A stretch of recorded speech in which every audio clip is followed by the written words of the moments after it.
31 নম্বর জাতীয় সড়ক সংলগ্ন জলপাইগুড়ি মোহিতনগর গোলঘুমটি এলাকায় রয়েছে ওড়ালপুল। আর এই ওড়ালপুল সংলগ্ন সার্ভিস রোড দিয়ে প্রচুর যানবাহন, বাইক, টোটো, রিক্সা প্রভৃতি নিয়ে প্রচুর মানুষজন নিয়মিত যাতায়াত করে।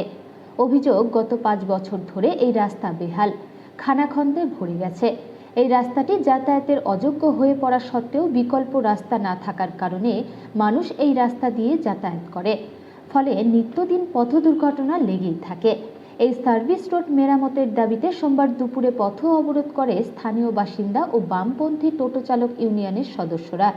প্রায় 30 মিনিট ধরে চলে পথ অবরোধ।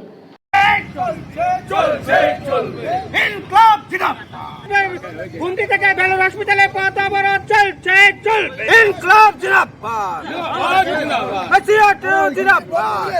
রাস্তাটা আমাদের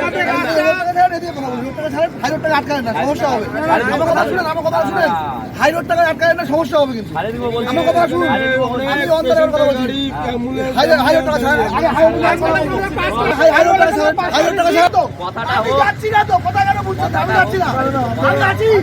আজকে আমরা এই যে মোহিতনগর যে উড়ালপুল, সেই উড়ালপুলের যে নিচে যে জাতীয় সড়ক কর্তৃপক্ষ তারা উড়ালপুলের দুই সাইডে যে সার্ভিস রোড মানুষের চলাফেরার জন্য, উড়ালপুল দিয়ে তো সবাই ঠিকঠাক চলাচল করতে পারে না, ফলে দুই সাইডের যে সার্ভিস রোড সেটা করার কথা ছিল, প্ল্যানের মধ্যে ছিল। ফলে বাঁদিকের যে সার্ভিস রোড আমরা অদ্ভুতভাবে দেখছি, উড়ালপুল যেখান থেকে শুরু হচ্ছে সেখানে সেই রোড বন্ধ করে দেওয়া হয়েছে, সেটা হয়নি। যেটা হচ্ছে ওই সার্ভিস রোডটা বাঁদিকেরটা ওখান দিয়ে এসে উড়ালপুলের নিচ দিয়ে এসে ডান দিকের যে সার্ভিস রোড সেটার সঙ্গে মেশার কথা ছিল। আর ডান দিকের যে সার্ভিস রোড এই গোলঘুমটির যে রেল লাইন পর্যন্ত, এটার জঘন্য অবস্থা।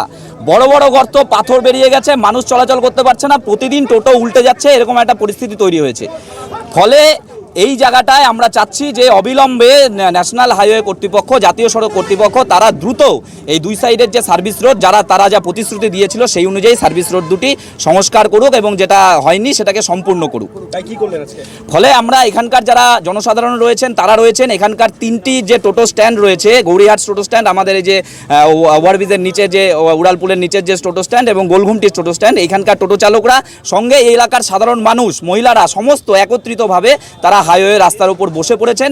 তাদের একটাই দাবি যে এই সার্ভিস রোডগুলিকে অবিলম্বে ঠিক করতে হবে, চালু করতে হবে। কতক্ষণ চললো আপনাদের অবরোধ? চললো প্রায় আধ ঘন্টা খানেক চলেছে। এখানে ট্রাফিক পুলিশ এসছে এবং ন্যাশনাল হাইওয়ে কর্তৃপক্ষ তারাও লোক পাঠাচ্ছে। আমরা তাদের সঙ্গে কথা বলবো, যদি কাজ না হয় তাহলে আবার আমরা অবরোধে বসবো।